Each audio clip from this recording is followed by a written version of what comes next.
நீங்க பெரிய புராணம் பாருங்க, நாயன்மார்கள் அத்தனை பேரும் ஒரு சிவனடியார் கிடைக்கிறேன்னு சொல்லி அலைஞ்சாங்க.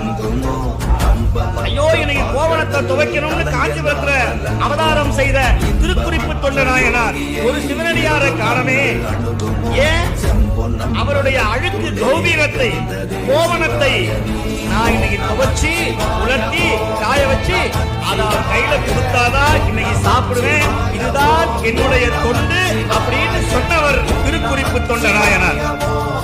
சாமி பார்த்தா இதே மாதிரி அடமழை வந்தது, வந்து ஈரவேணியோட வந்து இந்த கோவணம்னு கொடுத்தா அதனால உலர்த்த முடியல.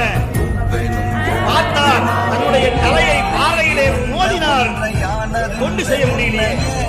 தொண்டு செய்ய இன்னைக்கு நாளைக்கு பண்ணிக்கலாம், இன்னைக்கு மழை வந்துருச்சு, கோவணத்தை காய வைக்க முடியல, நீ புறப்படுன்னு சொல்லிருக்கலாம் ஒரே வார்த்தை.